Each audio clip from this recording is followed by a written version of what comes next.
Hi, this is Rob Leo, and in this tutorial we're going to take a look at Google Docs, which is Google's answer to Microsoft Office's Word product.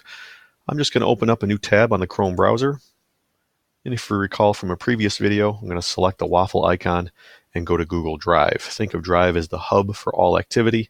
I prefer to go there rather than using Docs, Sheets, and Slides individually. I can still get to all those products directly through Google Drive. Now that we're here, you may recall you can upload Word documents and convert them to a Google-friendly format, Google Docs, or you can start a new document from scratch. Let's start by going to the New button and uploading a file. Just to refresh your memory, from my desktop, I already have a Word document selected here. I'm simply going to upload it. And once it's there, you can see it's a Word document because of the W icon. I'm simply going to click it twice. And you can see the option to open with Google Docs. If you don't see this option, click the triangle, connect more apps. You can do a search for Google Docs. You can connect it to your account. We don't need to do that because Google Docs is already connected. I'm simply going to click Open with Google Docs, and you can see all of the editing options will soon be available. Let me close that because I already have a document I prefer to work with. I've already stored it in the demo folder from a previous video, and I've got one called This is Just a Word Document. If I open that up, again, same process. I'm going to simply click Open with Google Docs. I'm going to wait patiently, and it will convert it to a format that is now editable. All of your editing tools are right front and center on the screen. It's not like Microsoft Word where you have the ribbon and so much functionality. This is pretty straightforward. If I want to start typing,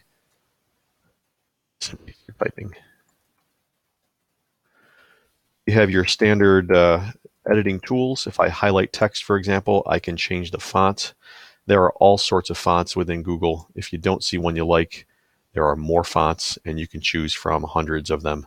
The one I typically prefer for my professional documents is Droid Sans, but you may prefer a font. If you don't see one, most likely you can still get access to one. You could use keyboard shortcuts, by the way. I'm going to select Control-A on my keyboard to select all text. And again, notice that the font option is now changed. I'm going to select Droid Sans and apply that to everything. You can also change the font size. So if I wanted to highlight text, right next door is the font size. Let's change this to 10-point font. If I want to boldface something, again, you can highlight and select bold. You can highlight, italicize, and you can highlight and underline. If you want to change the font color, you can highlight and select the A with the underline. And if you hover your mouse over these tools, it'll tell you what they do. I'm just going to click the triangle and change this to a red font and change it back to a black font. If you prefer to highlight stuff, you can select this and change the A with the underline and slide over to highlight, and it will highlight text on the page for you. You can also undo stuff and redo stuff. You can also make bulleted lists. Now, because I've underlined the previous thing, I'm just going to turn this off. You can see with the kind of like a border around the icon, how the border disappears. Let's say I want to add item 1, my list, item 2, item 3. Notice if I highlight, select the numbered list icon, you can decide what kind of outline style you prefer. If you wanted to indent something, you can press Tab on your keyboard and it will automatically indent it and use the style that you recommended. Notice I had number 1, lowercase a. I didn't use the parentheses. This one has the period. And as you press Enter on your keyboard, a new numbered list will appear, so forth and so on. You can check this again and remove the border, and it will turn off numbering. You can also, if you highlight that stuff, notice you can indent and outdent as needed. And if you want to make a bulleted list, let me just turn off the numbering.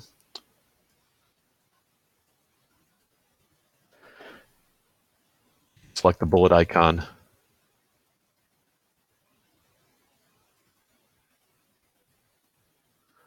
So forth and so on.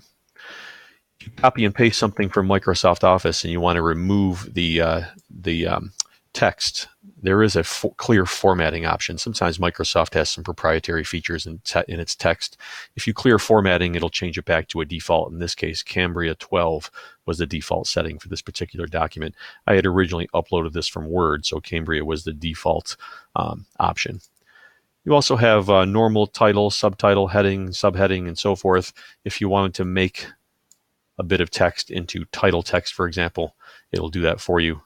And you can also left justify, center justify, right justify, or block. And you can also, let me just undo those things.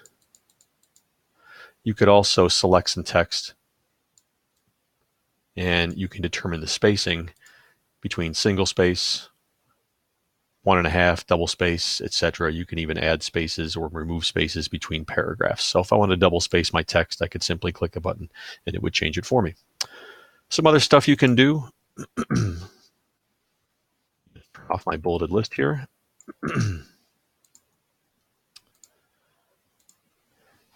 Let's say I just type in something like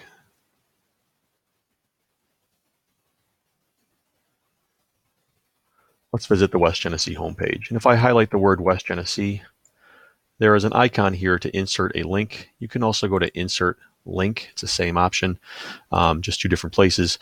Because it's Google, it's searching, so it kind of knows what to do. And if you see westgenesee.org and you know that that's the link you want, you can type it in, or you can click that option rather, and you can click apply. Now, this is an active link, so when you click on the words West Genesee, the link appears below, and you can click it, and it will open up a new tab to get to that place. Let's say you type, click here to visit the West Genesee homepage. You highlight the words click here. And if you go to insert a link, Google doesn't really know where to go with click here. It's just going to find any page on the internet. So if you happen to know where you want to go, let's say you have your web address, you can simply copy it. I'm using Control C on my keyboard to copy, and I can paste the link in and apply it. And it's the same thing. Click here will now go to the westgenesee.org webpage. So inserting links is relatively easy. Imagine putting links to important information and kind of condensing the text on the page and sending your students off elsewhere to get to various links. You could also insert images, and when you do so, if you go to the Insert menu, Image is the first option. You could upload pictures from your computer. If you're working on a Chromebook or you have a webcam, you could take a snapshot or like a selfie, if you will. If you know the image URL, you can paste it in. If you have Google Photos, you can use your own pictures. If you have photos already stored on Google Drive, you can search. If you recall, my demo folder had a picture of my dog. I can insert that directly on the page, resize it. We'll do more with that in just a moment. Or you could do Google image search. So if we go back to the main menu, notice when you search, results shown are labeled for commercial reuse with modification. In other words, you are protected against copyright violation because the searches that you're doing are only for things that people have posted online and have given permission to reuse. There are 3 databases of images to choose from. You can use Google, Life Magazine, or Stock Photos. To change the database, you simply click the triangle and select which tool you'd like to use. I'm going to search Google, and I'm going to search for puppies because nothing controversial ever comes up on the screen when you search for puppies. There we go. There's a cute one. We'll select it. It came from Flickr. If I wanted to document this, I could right-click and copy the link address. I could paste that into my document. Again, I can resize. You can drag and drop these anywhere you'd like. If you want to wrap text around it, you could do so. If you wanted to break up the text, you could do that as well. But notice when I click on the image, there are some image options in my menu now. Cropping is one of those options. But if you select image options, you can recolor your pictures. They have some Instagram style colorations. You could adjust the transparency, the brightness, the contrast. You could also reset back to the original. Let's close the image options. Other stuff you can insert, aside from images and links, if you're a math teacher, you can insert equations. If you use Google Drawings, you can insert tables and so forth and so on. I'm going to end this tutorial here.